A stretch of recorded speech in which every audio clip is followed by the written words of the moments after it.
Hello, this is Johnny. It's Thursday, May 27th. I just got out of a Zoom meeting or a Zoom presentation with a guy named Paul Brubaker, who used to be the chief economist of the Bank of Hawaii. I listen to this guy whenever I can, and I have for many years, and he's got data going back on the real estate market here on all the islands, but also on the Big Island for decades. And for example, one thing I learned from him a long time ago was that the market that is most positively correlated on the mainland to the market here, specifically on the Big Island, is Orange County, California. And of course, you know, and he could definitely back that up. And I think it's probably still the case. And also, here in Hawaii, the big joke around here is Hawaiian time. Everything happens on Hawaiian time. Everything happens more slowly. It's a little more relaxed, and so on and so forth. And usually, way more often than not, the market here on the Big Island, frankly, is 6 or 8 months behind the market in Orange County, California. So these are the kind of things I learned from Paul Brubaker, and I try and use them in my job every day in selling real estate. I guess in the advice that I give, I would like to think that that people can rely on it, and it's based on facts, not just, you know, what's in my head or what I believe to be true or whatever, something that can be verified. And the thing I took away from this hour that I just listened to Paul was the most important thing was comparing what's going on to this market to a bubble, because the market here on the Big Island was depressed for a long time, and I'm a prime beneficiary of that. I bought in the bubble, and you know, over the 16 years I've lived in my property here in Hawaii, you know, at one time it was worth half of what I paid for it, and now it's basically just now worth what I did pay for it. But that does, you know, what people are more interested in is starting right now, if you're going to buy or you're going to sell, what's going to happen in the future. And it's a difficult question to answer. You know, I mean, as far as timing the peak or the valley in the market, I think that's more of a matter of luck, just like it is in the stock market. But you would think that someone that could, like a Paul Brubaker, so I'm sorry, could give us some guidance on based on real facts and historical, you know, trends and what is going to happen in the future.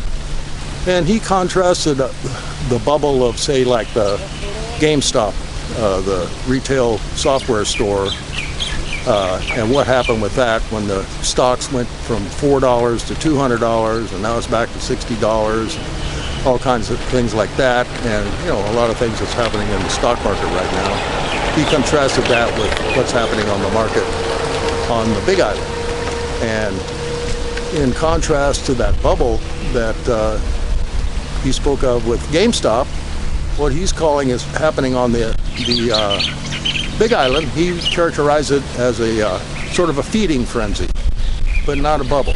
And the reason that he said that was that there are some factors behind it which, you know, support it. I mean, it's way more rational than the greater fool theory. You know, like you should come over here and buy a piece of land because even though the price is foolish, there's going to be somebody that's more foolish than you to come by in the future, and you're going to make a lot of money. Well, it's far from that. You know, there's some solid underpinnings to this market, and one of the most surprising, or not really surprising, but one that I mentioned last week, and what he delved into in detail, was the whole work from home thing. And I didn't realize it, but pre-pandemic, 90% of the workforce in the United States had never worked from home. Never. And of course that percentage went up to about 64% during the height of the pandemic. And as the country opens up, it's you know, it's decreasing. But he said he still expects at least 25 or 30% of the workforce of the United States will be to some degree working from home. And that's a big change, and in his view, a permanent change from that as a result of the pandemic that has some real implications for the market here in Hawaii, for sure. And of course, that's much more true for the more highly compensated, more educated part of the workforce, which frankly are the people by and large that can afford to live here in Hawaii. And so, you know, it's supported by that. Like I said before, it's supported by, you know, lower interest rates, but it's far from a bubble. So I can give no advice on, you know, whether this is going to plateau, whether it's going to top, whether there's going to be, you know, a radical drop in prices. Another point he emphasized was that Hawaii is a judicial state, a judicial foreclosure state. And so therefore, when this mortgage forbearance and the eviction moratorium and all these things end, it's going to take a long time here in Hawaii for those issues to resolve themselves. Painfully long time. And again, it's kind of a result of Hawaiian time, but also just the fact of the way the system is set up here. I mean, it takes 12 to 14 months and costs a whole bunch of money to foreclose on a property in Hawaii. And on top of that, there's a second level to it, which is the court hearing, which if someone shows up to the court hearing, even if they've auctioned the property off, it essentially is, the bids are reopened at what they call the confirmation hearing. And if you have cash and you're willing to go 5% higher than whatever the property sold for at the Kamehameha statue down there where they start the Iron Man, then it's yours.